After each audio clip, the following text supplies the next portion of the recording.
So if you take children and you group them together in in groups defined by age, so let's say you have 32-year-olds, 33-year-olds, 34-year-olds, all the way up to 18. And then you watch them interact, and you code their behavior for kicking, biting, fighting, and property theft, then what you'll find is that the 2-year-olds are by far the most aggressive of the lot. So that's pretty interesting, you know, because you think, well, children are naturally peaceful, and if they're aggressive, it's because they learn it. It's like, no, that's true for a small minority of children. But there's a substantial number of children who are aggressive at 2 by nature. Most of them are male. Now that doesn't mean most children are like that, because they're not. Even if you look at 2-year-olds, who are the most aggressive human beings, most 2-year-olds aren't aggressive, but some of them are. And most of those are male. Okay, so then let's say you identify this cohort of aggressive 2-year-olds, and you track them across time. Track them for the next 2 to 4 years, or track them until they're 4 years old. What you find is the vast majority of the hyper-aggressive male 2-year-olds get socialized perfectly well.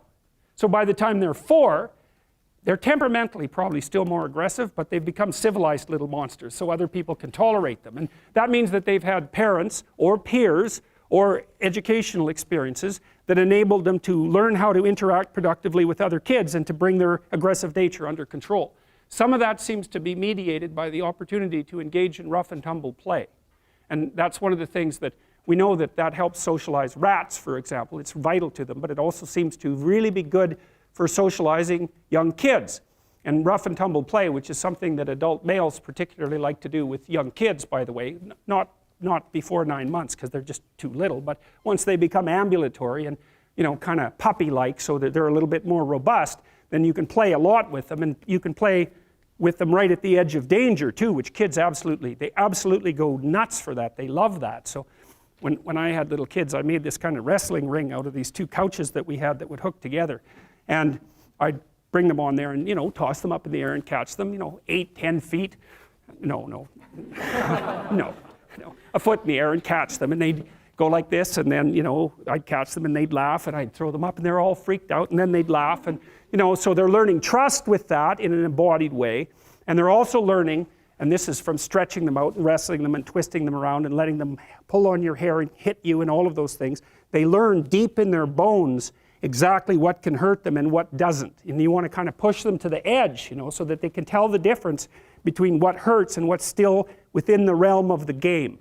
And you do the same thing when they're wrestling with you. So they learn not to, you know, awkwardly stick their thumb in your eye or do things that are actually painful, like grab your lip and pull it. You know, it's like, no, you let go of my lip, you know. And so that seems to help regulate the aggressive impulses and help the child find a more appropriate embodiment. You could think that what you're doing in some sense when you're rough and tumble playing with kids is teaching them how to dance, because that is what you're doing. You know, you're making them comfortable in their bodies in all of its extension, and building in that kind of body fluency that you see in people who are well situated inside themselves. And so that's something to really think about, you know, and it's appalling. We know that the ability to engage in rough and tumble play among rats inhibits aggression, impulsive aggression among rats. We also know that if you deprive rats of the opportunity to engage in rough and tumble play, they show prefrontal cortical developmental deficits and manifest behaviors that are akin to attention deficit disorder, which you can then treat with Ritalin. And so one of the things that's happening with boys, because they're way more dosed with attention deficit disorder medication than girls, is that their natural proclivity to engage in robust and troublesome active play isn't appropriate for a school environment where you're just supposed to sit down and shut up, and so the kids get hyperactive. And instead of letting them out to run around until they fall over half exhausted, which is exactly what you should do, you know, you medicate them so that their exploratory systems, which are the activity of which is facilitated by the dopaminergic agonist, that's the ADHD medication, suppresses the play function. It's absolutely appalling. There's no excuse for it. You know, but it's a good indictment of the education system, because why in the world would you take 6-year-old kids and get them to sit without moving for 5 hours? Unless you want them to grow up fat and stupid, why in the world would you train them to do that? Well, it's easier. That's one thing. You know, and when they're sitting there, there's nothing disruptive about the rough and tumble play, and that can be quite, you know, play can be quite disruptive. So anyways, most of these kids are reasonably well socialized by the time they're the age of 4, using one mechanism or another. They learn how to regulate their aggression, and they learn how to engage in fictional play structures with other kids. They learn how to cooperate and compete. And the advantage to having a well-socialized disagreeable person is that they really don't let much get in their way. So if you can get a kid who's disagreeable socialized, that person can be quite the creature, you know, because they're very forward moving in their nature and very difficult to stop.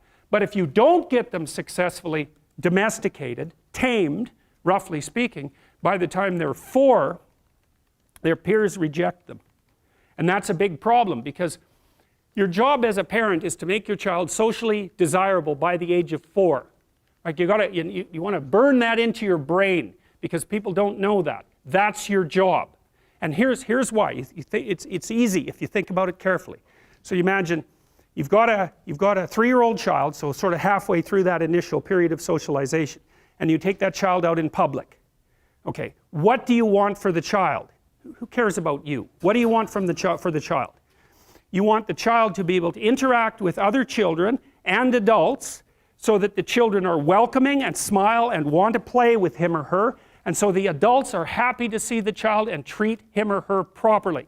And if your child's a horrible little monster because you're afraid of disciplining them, or you don't know how to do that properly, then what they're going to do is they're going to experience nothing but rejection from other children and false smiles from other parents and adults. And so then you're throwing the child out there into a world where every single face that they see is either hostile or lying. And that's not something that's going to be particularly conducive to the mental health or the well-being of your child. If your child can learn a couple simple rules of behavior, like don't interrupt adults when they're talking too much, and pay attention, and try not to hit the other kids over the head with the truck any more than is absolutely necessary, and share and play properly, then when they meet other kids, the kids are going to try out a few little play routines on them, and that's going to go well, and then they're going to go off and socialize each other for the rest of their lives. Because that's what happens, is that from 4 years old onwards, the primary socialization with children takes place among other children. And so if the kids don't get in on that early, they don't move into that developmental spiral upwards, and they're left behind. And you can imagine how terrible that is, because a 4-year-old will not play with another 4-year-old who's 2. But a 5-year-old certainly will not play with a 5-year-old who's 2, right? Because the gap is just starting to get unbelievably large. And so the kids start out behind, and then the peers leave them behind, and then those kids are alienated and outside the peer group for the rest of their life. Well, those are the ones that grow up to be long-term antisocial, right? They're already aggressive. It doesn't dip down. Now, what happens to normal boys, roughly speaking? Imagine the aggressive 2-year-old types. They get socialized, so their level of aggression goes down, and then they hit puberty and testosterone kicks in, and bang, levels of aggression go back up. And so that's why males are criminals between the ages roughly of 16 and about 25. So, and it matches the creativity curve, by the way. It's so cool. If you look at the spike of creativity among men, 16 to 25, then it starts to go down. Criminality matches that absolutely perfectly. So that's quite cool. So, and so the testosterone levels raise the average level of aggression among men. It's more dominance than aggression, actually, and testosterone is by no means all bad. And then it starts to decrease at about age 25 or 26, which is usually when men stop staying up late at night, stop drinking as much, develop a full-time career, and take on the burdens and responsibilities and opportunities that are associated with a long-term partner and family. And so, well, so that's the development of what I would call predatory aggression, because I also think that the agreeableness distribution is probably something like predatory aggression versus maternal sympathy. It's something like that. So if you look at other mammals that are predators, because we're predators as well as prey animals, if you look at other animals like bears, the male bear has absolutely nothing to do with the raising of the infants. In fact, the female bears will keep the male the hell away because he's likely to kill the infants and maybe even to eat them. So there's no maternality at all in solitary male mammalian predators. Now, it depends on how social they are, but roughly speaking, that's the situation. Whereas with human beings, males are quite maternal. So, but anyways, I think the I think the extreme of agreeableness on the low end, so disagreeableness, is predation. And the extreme on the upper end is maternal caring. And those two things compete, right? Obviously, it's very difficult to be both of those at the same time.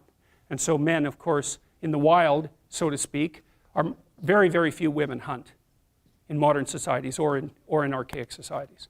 And you can also understand why that is, because hunting actually requires hurting something, killing it.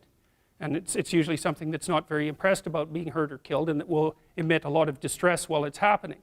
And so for anybody who's compassionate, who's got compassion as, you know, one of the fundamental elements of their temperament, that's something they're just not going to be able to tolerate at all. So there's, you know, in the evolutionary landscape, because that's really what we're talking about, there's tension behind the development of different modes of being in the world. And if you're good at one thing, that sometimes means that you can't be good at the other thing at the same time.